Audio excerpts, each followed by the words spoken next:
Hello everyone, welcome to Amma's magic pot. ಇವತ್ತು ಕಾಶಿ ಹಲ್ವಾ ಮಾಡೋದು ಹೇಗೆ ಅಂತ ನೋಡ್ಕೊಳ್ಳೋಣ.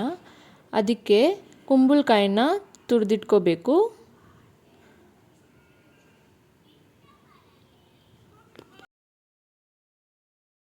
ಈಗ ತುರಿದಿಟ್ಕೊಂಡಿರೋ ಕುಂಬಳಕಾಯಿನ ಸೋದಿಸ್ಕೋಬೇಕು.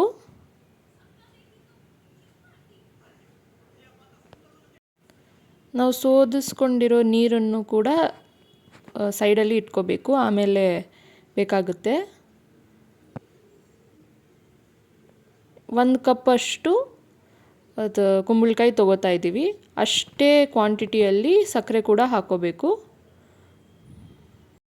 ಈಗ ಒಂದು ಪ್ಯಾನಲ್ಲಿ ತುಪ್ಪ ಹಾಕ್ಕೋಬೇಕು.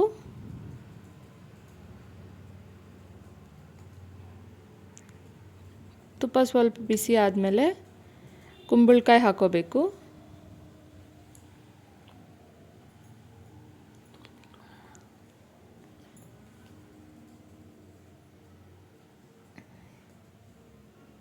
ಅದನ್ನು ಸ್ವಲ್ಪ ಫ್ರೈ ಮಾಡಬೇಕು.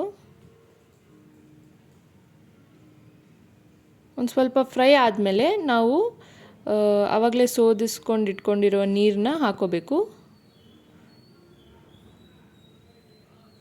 ಈಗ ಅಷ್ಟೇ ಕ್ವಾಂಟಿಟಿ, ಆ ಕಪ್ಪಿರೋ ಅಷ್ಟು ಕ್ವಾಂಟಿಟಿ ಸಕ್ಕರೆ ಹಾಕ್ಕೊಂಡು ಮಿಕ್ಸ್ ಮಾಡ್ಕೋಬೇಕು.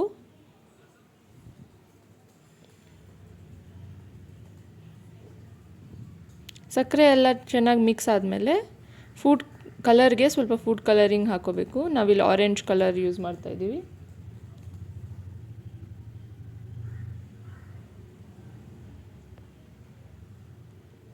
ಒಂಚೂರು ಏಲಕ್ಕಿ ಪೌಡರ್ ಹಾಕ್ಕೋಬೇಕು. ಇದನ್ನು ಚೆನ್ನಾಗಿ ಮಿಕ್ಸ್ ಮಾಡ್ಕೋಬೇಕು. ಎಲ್ಲ ಸ್ವಲ್ಪ ಫ್ರೈ ಆದಮೇಲೆ 1 ಸ್ಪೂನಷ್ಟು ತುಪ್ಪ ಹಾಕ್ಕೋಬೇಕು ಕೊನೆಗೆ.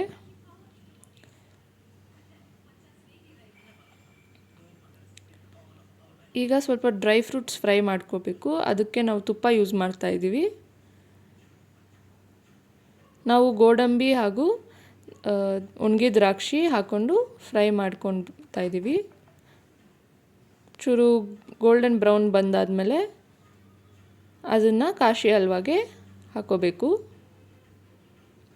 ಇದನ್ನು ಸ್ವಲ್ಪ ಮಿಕ್ಸ್ ಮಾಡಿಕೊಂಡ್ರೆ ಕಾಶಿ ಹಲ್ವಾ ರೆಡಿ ಆಗುತ್ತೆ. ನೀವು ಇದನ್ನು ಮನೆಯಲ್ಲಿ ಟ್ರೈ ಮಾಡಿ ಹೇಗಿದೆ ಅಂತ ಕಮೆಂಟ್ನಲ್ಲಿ ತಿಳಿಸಿ. ನಮ್ಮ ಚಾನಲ್ಗೆ ಲೈಕ್ ಹಾಗೂ ಸಬ್ಸ್ಕ್ರೈಬ್ ಮಾಡಿ. Thank you.